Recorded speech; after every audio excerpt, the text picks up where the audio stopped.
The restaurant Dolphin in San Diego shimmered with soft lights and tranquil music, creating an atmosphere of intimate and elegant celebration. Raquel and Eduardo, a couple of many years, had chosen this special place to commemorate their wedding anniversary. The tables were adorned with candles and fresh flowers, while the murmur of conversations from other diners created a warm and welcoming hum. Raquel glanced around the restaurant with a silent unease in her eyes. Eduardo, seated across from her, maintained a calm and controlled expression, though his eyes seemed to scan the surroundings with a calculated coldness. "Don't you look happy, my love? Is something wrong with the food?" asked Eduardo, leaning forward slightly with a smile that didn't reach his eyes. Raquel, attempting to conceal her discomfort, took a sip of water. "I don't know, Eduardo. I feel like someone is watching us," she murmured, her eyes nervously darting around the room. Eduardo, without losing his composure, replied in a calm voice, "We're here to enjoy ourselves, Raquel. Relax and try to have a good time. Everything is fine." The food was served, and as Raquel tried to focus on the exquisite dishes in front of her, a wave of nausea began to rise in her stomach. She lifted her fork, but the shrimp on her plate seemed less appetizing with each passing moment. "I think this shrimp is off," she said, placing her fork on the table with a barely audible clink. Eduardo raised a hand to summon the waiter. "Please bring her something else," he said in a firm yet quiet voice. The waiter nodded quickly and retreated. As he watched Raquel struggle against her growing malaise, a barely perceptible flicker of satisfaction crossed his face before being replaced by a mask of feigned concern. "Raquel, you're pale. Are you feeling all right?" Raquel attempted a smile, but her unease wouldn't let her. "No, Eduardo. Something's wrong. It's not just the shrimp." Her voice was a weak whisper, almost lost amidst the sounds of conversations and laughter around them. Eduardo gently squeezed Raquel's hand, keeping his voice calm. "We'll take care of you, Raquel. No matter what it is, we'll figure it out." The waiter returned with a glass of water and a small first aid kit. "Does the lady need anything else? Can I help with anything?" he asked, glancing between Raquel and Eduardo. Eduardo, maintaining a serious expression but with a hidden indifference, responded quickly. "Please bring some medication for nausea. Quickly, please." Raquel tried to compose herself, taking a deep breath, but it came out quick and shallow. "Eduardo, I feel like this isn't just an upset stomach," she said with difficulty. Eduardo, maintaining an expression of controlled concern, held her hands firmly. "We'll take care of you, Raquel. Stay with me." The murmur of other patrons began to turn towards the scene unfolding at their table. Concerned and curious gazes were directed at them, tinged with alarm. Eduardo gestured vigorously to the waiter, who was already returning with a glass of water and some medication. "We have antacids and allergy medicine here, sir. She had shrimp, right? Is she allergic?" Eduardo, with an authority that left no room for excitement, responded quickly. "No, she's not allergic. But give it to her now, quickly." He tried to place the tablet on Raquel's pale lips as she struggled to swallow. Her consciousness wavered between light and darkness, managing to open her eyes briefly to look at Eduardo with a mixture of confusion and fear. "What's happening to me?" Raquel managed to murmur. Eduardo caressed her face, attempting a reassuring smile that didn't quite reach his own eyes, which remained charged with an unspoken coldness. "Everything will be all right, my love. I'm here with you. I'm going to take you to the hospital now." He turned to the waiter, who was still beside them, watching the scene with evident concern.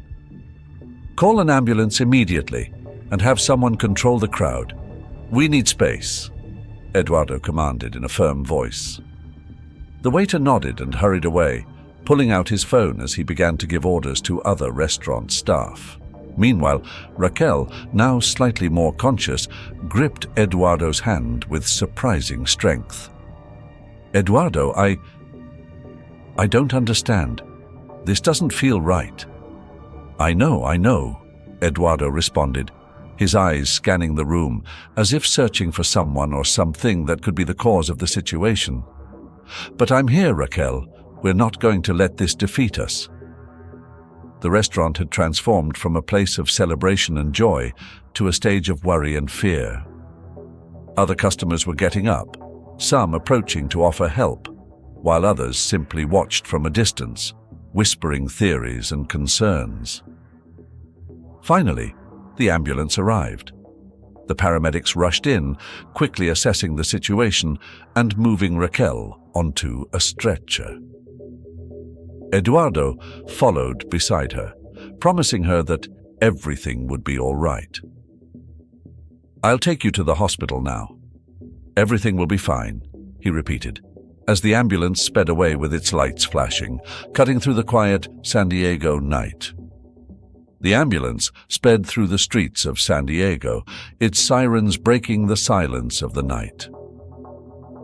Inside, Raquel lay on the stretcher, her breathing labored and her face pale.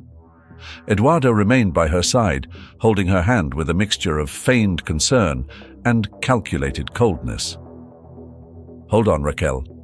We'll be at the hospital soon," he murmured, his words devoid of true emotion. Upon arrival at the hospital, paramedics swiftly transferred Raquel to a gurney and rushed her into the emergency room. Eduardo followed closely behind, his cold and calculating gaze betraying no hint of panic. Inside the room, doctors mobilized with urgency. "Possible severe allergic reaction," reported one of the paramedics. "Unresponsive to antihistamines." The head doctor, a man with years of experience, frowned as he observed Raquel's vital signs. "Administer epinephrine," he ordered, "and prep an IV line for fluid administration." Despite their efforts, Raquel's condition continued to deteriorate. Her breathing grew fainter and her pulse erratic. Amidst the chaos, Sophia, a young nursing intern, observed intently from the back of the room. She recalled a similar night years ago when her brother had suffered a near-fatal poisoning. The symptoms were alarmingly alike. Epinephrine hadn't worked then, but her mother, a healer with ancestral knowledge, had used a specific antidote that saved him. Determined not to stand idly by, Sophia approached the head doctor. "Doctor, I think this might be more than just an allergic reaction. It could be poisoning," she said with a firm voice, but her suggestion was met with skepticism. "We don't have time for assumptions," retorted the doctor, focused on his work. Sophia, however, couldn't shake the feeling of déjà vu that washed over her. Disobeying direct orders, she went to the supply closet and found the very antidote her mother had taught her to use. With unwavering determination, she returned to the room and, without warning, administered the antidote to Raquel. "Sophia, what are you doing?" exclaimed the head doctor, but the young nurse didn't flinch. "Trust me, doctor," Sophia responded, her hands shaking slightly but her gaze steady. For what seemed like an eternity, everyone present watched in silence, waiting for a change. Slowly, Raquel's breathing began to stabilize. Her pulse, once erratic, was returning to normal, and color was returning to her cheeks. A collective sigh of relief swept through the room. The head doctor, though visibly annoyed, couldn't deny the effectiveness of Sophia's intervention. "This is incredible," he murmured, moving closer to Raquel to double-check her vitals. "What did you administer?" Sophia took a deep breath before answering. It's an antidote for certain toxins. My mother taught me to use it, she explained, knowing that her action, though correct, would have consequences. The head doctor nodded slowly, still processing what had just transpired. The following morning, as the hospital resumed its usual rhythm, Sophia was summoned to the director's office. The atmosphere in the room was tense. The director, a stern man with a reputation for following the rules to the letter, looked at her with a mixture of disapproval and astonishment. "Sophia, your actions last night were extremely reckless," he began. "Although you saved the patient's life, you acted without authorization and put your career and the hospital's reputation at risk." Sophia, standing before the director, held her head high. "Sir, I couldn't just stand by. I knew the antidote would work," she said firmly, though a tremor of apprehension could be detected in her voice. The director sighed, shaking his head. "I understand your point of view, but rules are in place for a reason. We cannot allow this type of action, no matter the outcome. Therefore," the director continued, his voice firming, "you are dismissed from your duties at this hospital. We cannot continue to employ someone who acts outside of protocol."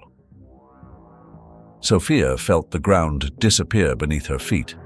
She had expected consequences, but not such a severe one. "Dismissed. But I saved her life," she tried to argue, but the director had already made up his mind. She walked out of the office with a heavy heart, a mixture of relief and despair washing over her. She had done the right thing, but the price was high. As she walked down the hospital corridor, the events of the previous night replayed in her mind. Raquel's grateful face, the surprise in the doctor's eyes. "I don't regret it," she murmured to herself, adjusting her uniform for the last time. In the waiting room, Eduardo observed Raquel through the room's window. His expression was unreadable. Though he showed no emotion, a fire of rage burned within him. How could she have survived? He thought with frustration, clenching his fists discreetly. Raquel's life had been spared for now, but the gears of Eduardo's plan continued to turn, relentless and sinister. Sophia, despite having been dismissed, couldn't shake the feeling that something darker lurked beneath the incident with Raquel. As she gathered her belongings from the hospital, she recalled Raquel's symptoms and how the usual treatments had been ineffective. Something inside her told her that Raquel had been poisoned. That afternoon, Sophia decided to return to the hospital, unable to ignore her suspicions.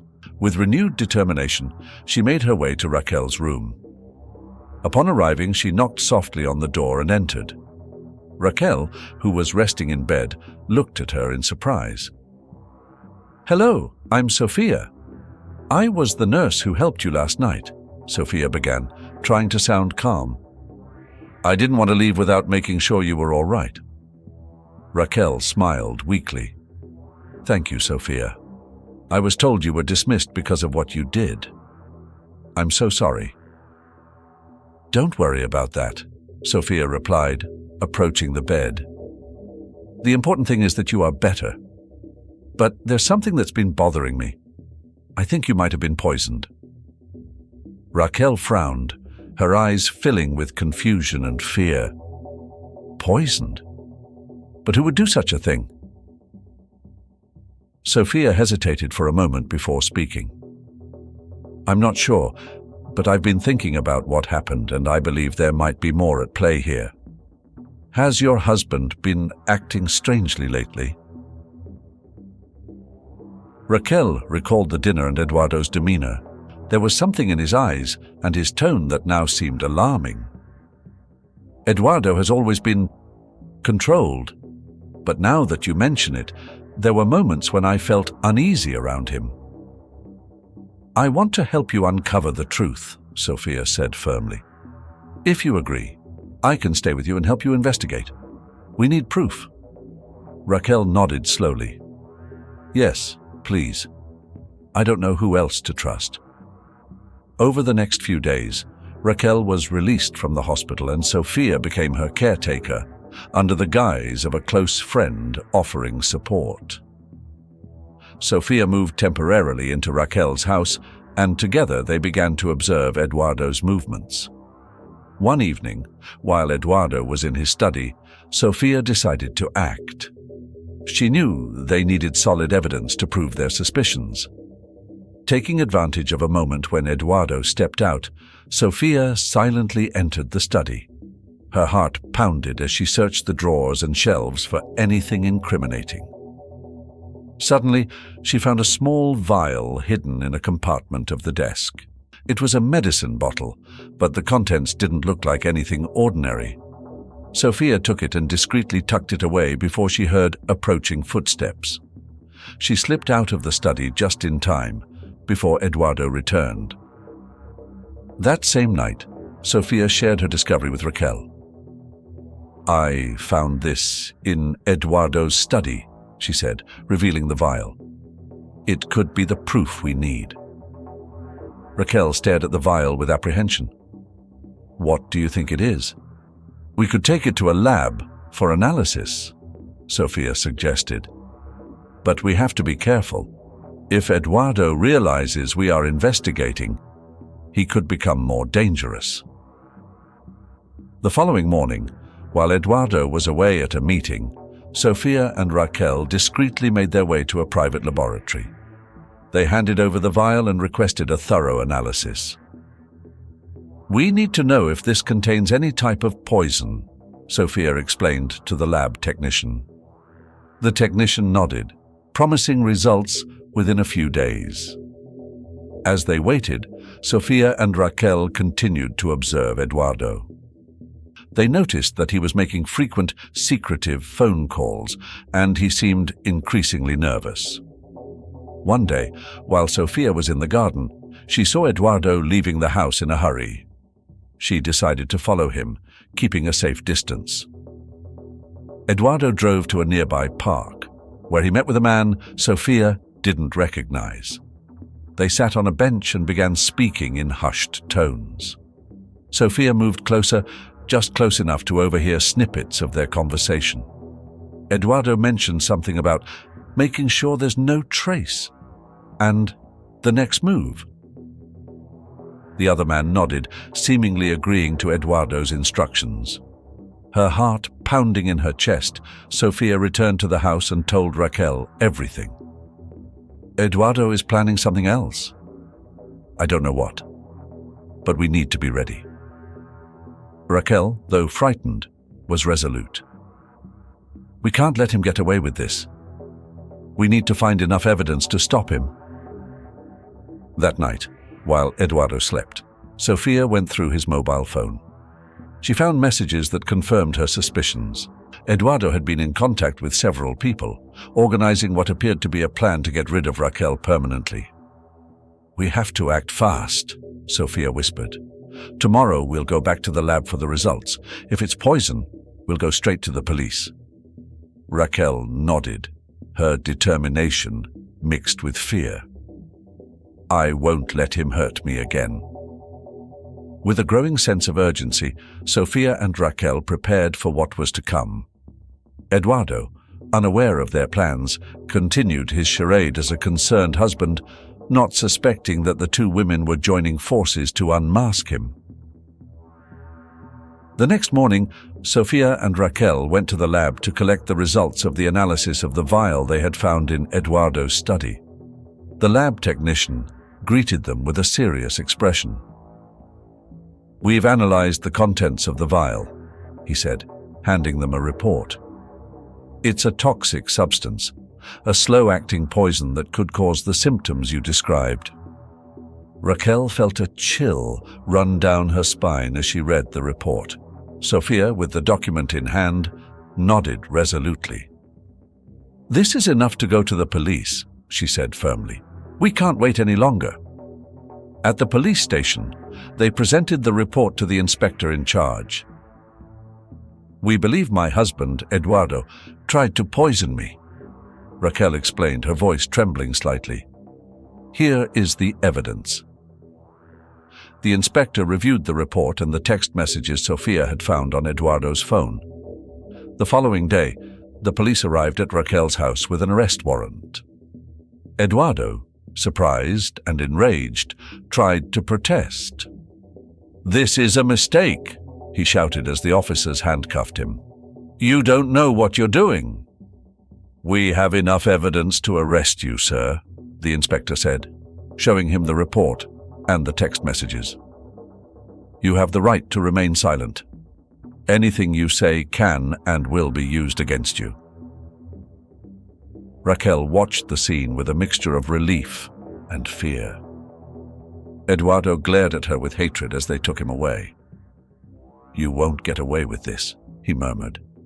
Over the next few days, the police continued to investigate and gather more evidence against Eduardo. The statements from Raquel and Sofia were crucial in building the case.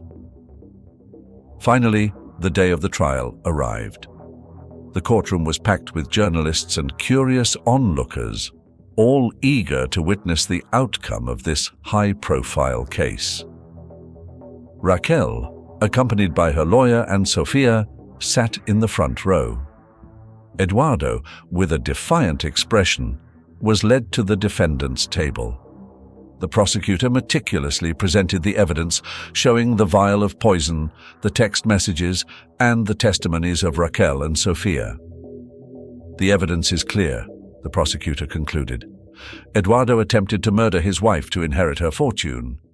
This act of betrayal and cruelty cannot go unpunished."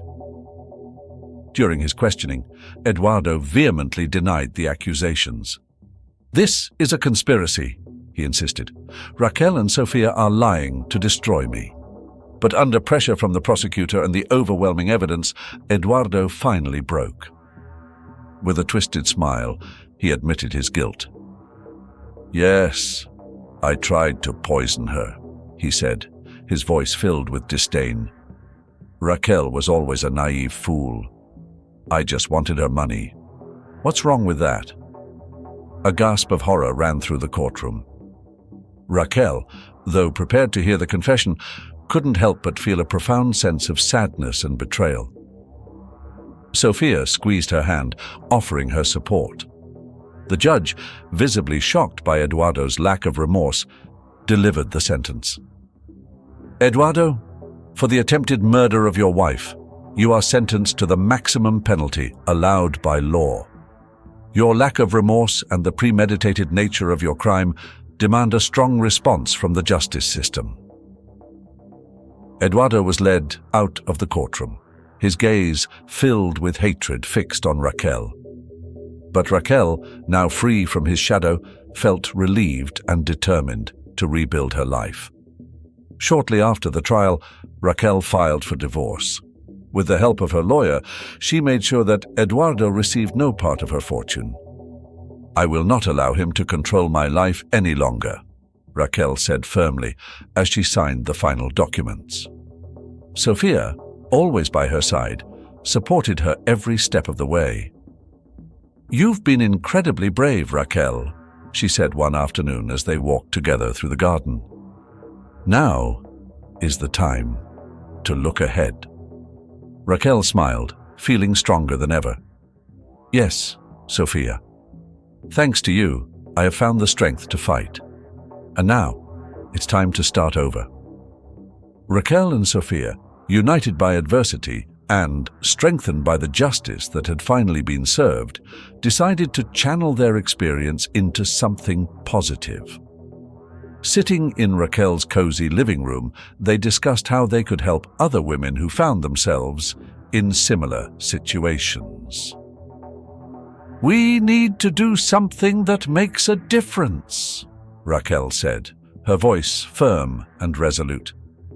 "I don't want any other woman to go through what I went through." Sofia nodded, sharing the same fervor. "We could start an organization to support victims of domestic violence, a safe place where they can receive help and rebuild their lives." After several weeks of planning, Tranquil Haven, Refugio Tranquilo, took shape. It was a meticulous process that involved not only the creation of a physical shelter, but also the development of comprehensive support programs.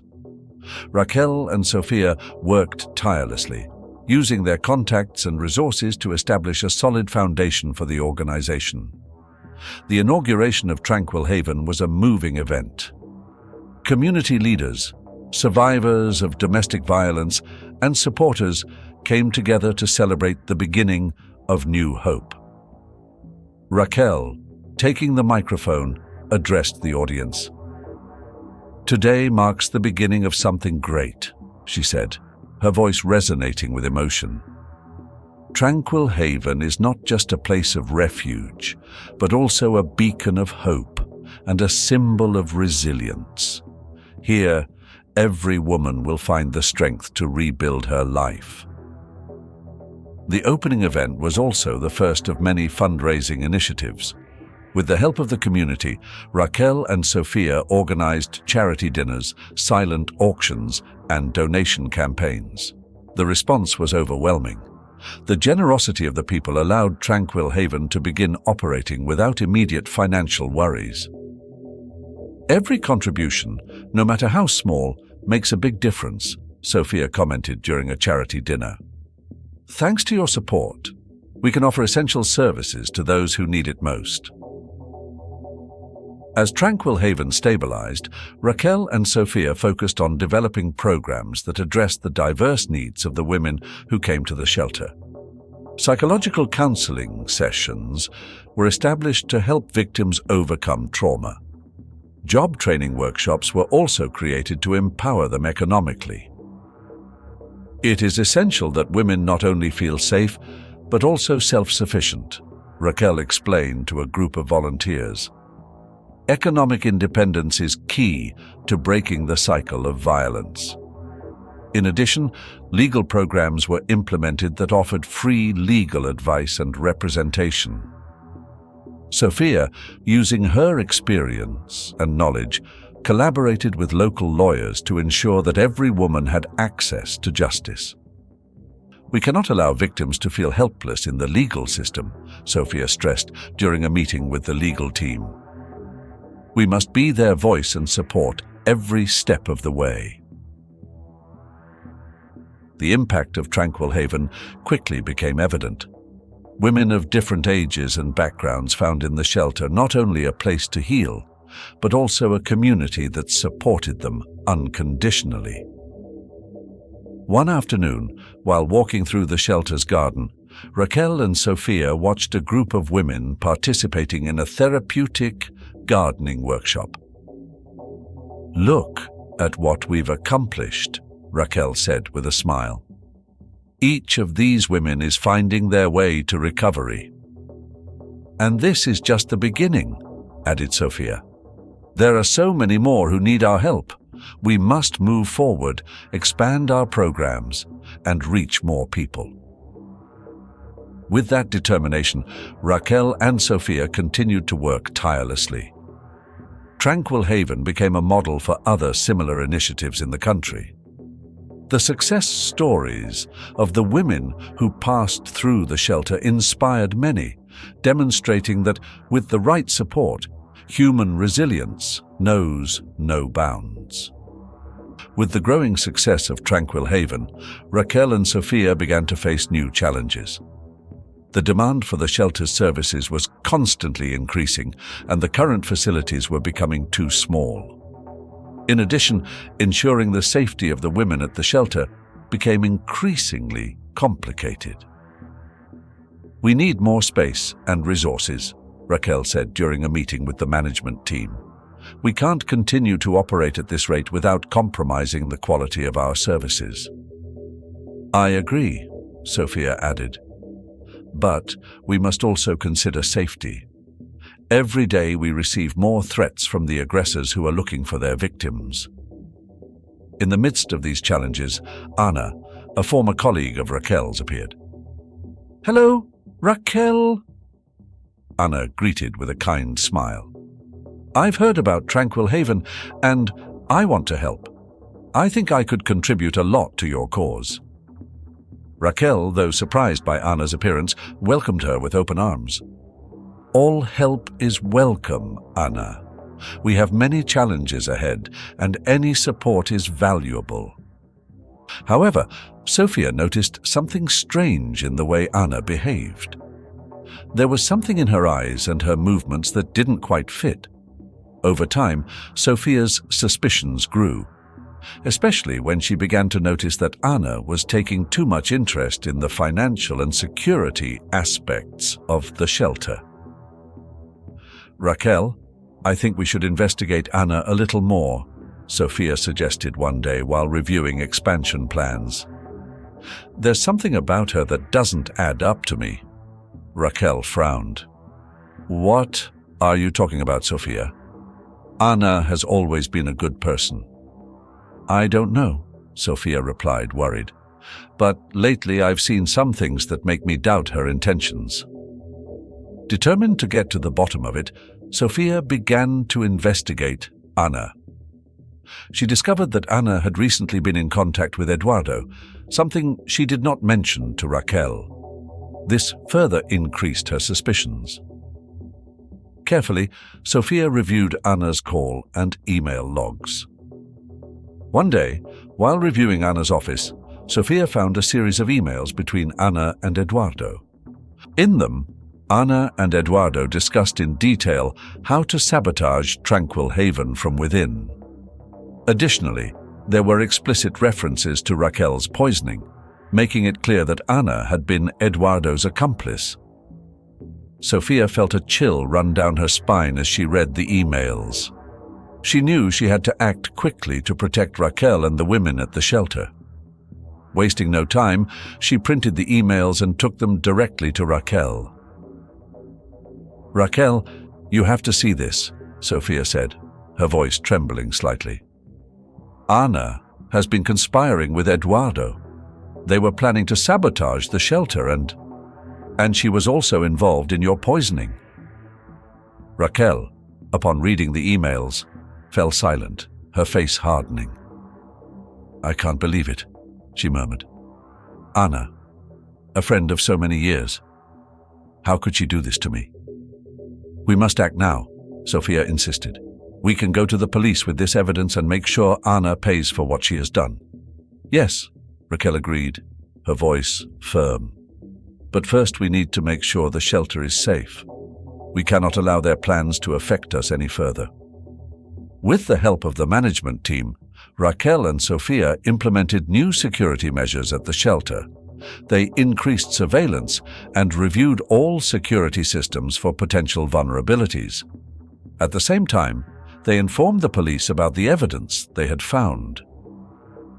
The police acted quickly, arresting Anna as she attempted to leave the city. During her interrogation, Anna admitted her involvement with Eduardo and confessed her intentions to sabotage Tranquil Haven. Anna's arrest was a blow, but also an important lesson for Raquel and Sophia. "I never imagined that someone so close could betray us like this," Raquel said, reflecting on recent events. "But the important thing is that we acted in time," Sophia replied. "Tranquil Haven is still standing and stronger than ever. We will learn from this and ensure that it never happens again." With the imminent danger neutralized, Raquel and Sophia focused on further strengthening the shelter. They knew the challenges would not disappear, but they were prepared to face them with the same determination that had brought them this far. "Despite everything, we are achieving our goal," Raquel said one afternoon, as they observed the shelter filled with life and hope. "And that's what matters." "Yes," Sophia agreed. "We will keep moving forward, no matter how many obstacles come our way. Tranquil Haven is more than just a place. It is a symbol of resistance and hope." With Tranquil Haven strengthened and operating at full capacity, Raquel and Sophia's lives were filled with new opportunities and challenges. The community, impressed by the positive impact of the shelter, continued to offer its support. Donations, volunteers, and strategic partnerships allowed the organization to grow and reach more women in need. One Saturday afternoon, Raquel and Sophia hosted a fundraising event at the community center.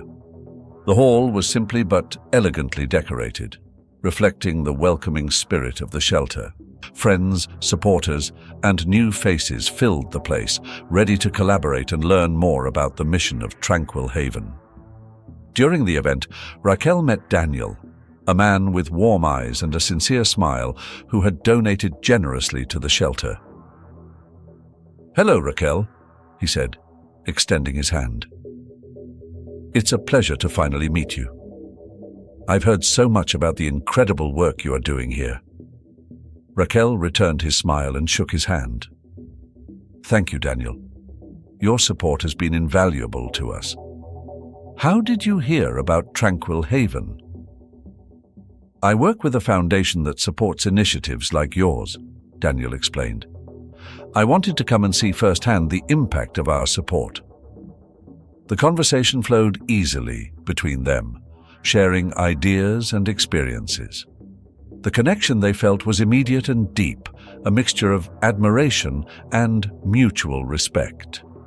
As the evening progressed, they realized they shared many goals and values. Meanwhile, Sophia was busy tending to the guests, making sure everything ran smoothly. During the event, she met Diego, a young volunteer who had recently joined Tranquil Haven. Diego was friendly, hardworking, and had a genuine passion for helping others. "Hello, Sophia," Diego greeted as he adjusted an information table. "I've heard many good things about you. You are an inspiration to us all." Sophia smiled, slightly flushed by the compliment. "Thank you, Diego. It's a pleasure to have you on the team. What motivated you to join us?" "I've always wanted to make a difference," Diego replied sincerely. "And after learning about the history of Tranquil Haven, I knew this was the place where I could truly contribute." As the evening progressed, Sophia and Diego discovered that they shared not only a passion for community work, but also personal interests. They talked about books, music, and their dreams for the future, establishing a bond that quickly grew stronger. In the days following the event, Tranquil Haven received a flood of new donations and volunteers interested in getting involved. Raquel and Sophia were overwhelmed but deeply grateful for the continued support. With these new resources, they began to expand their support programs. "We will launch a broader job training program," Raquel suggested during a meeting of the management team. "We can help more women find employment and achieve economic independence. And we could also expand our psychological counseling sessions," Sophia added. "We've seen how much they've helped our residents. We need more therapists and counselors." The implementation of these new programs took time and effort, but the results were immediate. More and more women were finding in Tranquil Haven not only a refuge, but also a place to rebuild their lives and regain their dignity. A few months later, Raquel and Daniel met again at another charity event. This time, it was Daniel who took the initiative. "Raquel, I've really enjoyed our conversations. Would you like to have dinner with me sometime?" he asked, his eyes shining with a mixture of nervousness and hope. Raquel, feeling a warm connection with Daniel, smiled and replied, "I'd love to, Daniel. It would be a pleasure to get to know you better." The dinner became the beginning of a relationship that blossomed quickly. Daniel was attentive, understanding, and shared Raquel's passion for community service. Together, they found in each other a life partner and a mission partner. Meanwhile, Sophia and Diego's relationship also deepened. They shared many moments together, working at the shelter and enjoying personal activities. Diego became a constant support for Sophia, giving her love and stability.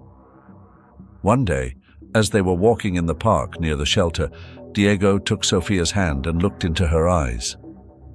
"Sofia, being with you has been one of the best things that has ever happened to me. I want to be by your side, every step of the way." Sofia, touched by his words, squeezed his hand and smiled. "Diego, I feel the same way. You are an important part of my life, and I am excited for what the future holds for us." With the love and support of Daniel and Diego, Raquel and Sofia found a new source of strength and happiness. Their personal relationships enriched their lives, giving them even more motivation to continue their work at Tranquil Haven. 10 years had passed since Raquel and Sofia founded Tranquil Haven. Time seemed to fly as the shelter grew and became a symbol of hope and renewal. To commemorate this milestone, they organized a grand celebration at the community center, inviting everyone who had supported their mission over the years. The hall was full of life, decorated with photos and mementos of the countless success stories of the women who had passed through the shelter. Friends, collaborators, and former residents gathered to celebrate the occasion. Raquel took the stage, visibly moved. "I want to thank everyone for being here today. Tranquil Haven wouldn't be what it is without the support and dedication of each and every one of you. This place has been a refuge and a new beginning for so many women, and that's something we can all be proud of." Sofia, standing next to Raquel, nodded with a smile. "We've come a long way, facing challenges and overcoming obstacles. But the most important thing is that we have created a community of love and support. Together, we have made the impossible possible." The applause was deafening, a testament to the impact Tranquil Haven had had on so many lives. During the celebration, Raquel and Daniel, as well as Sofia and Diego, shared special moments with friends and colleagues. Their relationships had blossomed, and they now formed a family, united by love and the common cause of helping others. "I'm so proud of you," Daniel whispered to Raquel as they watched the crowd. "What you've accomplished here is amazing." Raquel smiled and squeezed his hand. "I couldn't have done it without you. Your support and love have given me the strength to keep going." In another corner of the room, Diego turned to Sofia. "It's been an incredible journey," he said, his eyes shining with pride. "I'm grateful to have been a part of this with you." "And I with you," Sofia replied, gently squeezing his hand. "I couldn't imagine doing this with anyone else." As the night wore on, stories of the women who had found a new beginning at Tranquil Haven filled the air, reminding everyone why this mission was so crucial. Raquel and Sofia, moved by the success of the celebration, renewed their commitment to the shelter's mission. "We have to keep going," Raquel said with determination. "There are so many more women out there who need our help." "And we will," Sofia replied. "With the support of this incredible community, there are no limits to what we can achieve." Together, with the support of their loved ones and the community, Raquel and Sofia continued to work tirelessly to expand Tranquil Haven. They knew the road ahead would not always be easy, but they were prepared to face any challenge with the same passion and dedication that had brought them this far. The shelter, more than just a place of refuge, had become a true home for many women, offering not only safety but also opportunities for a fresh start. Raquel and Sofia, alongside Daniel and Diego, looked to the future with hope and determination, committed to continuing to make the world a better place, one step at a time. The story of Raquel and Sofia at Tranquil Haven is a touching odyssey of overcoming and resilience. Raquel, initially the victim of a ruthless plan by her husband Eduardo, transforms from a vulnerable woman into a figure of strength and hope. Through her alliance with Sophia, a courageous and determined nurse, both women face unimaginable adversity, from personal betrayals to challenges in running the shelter.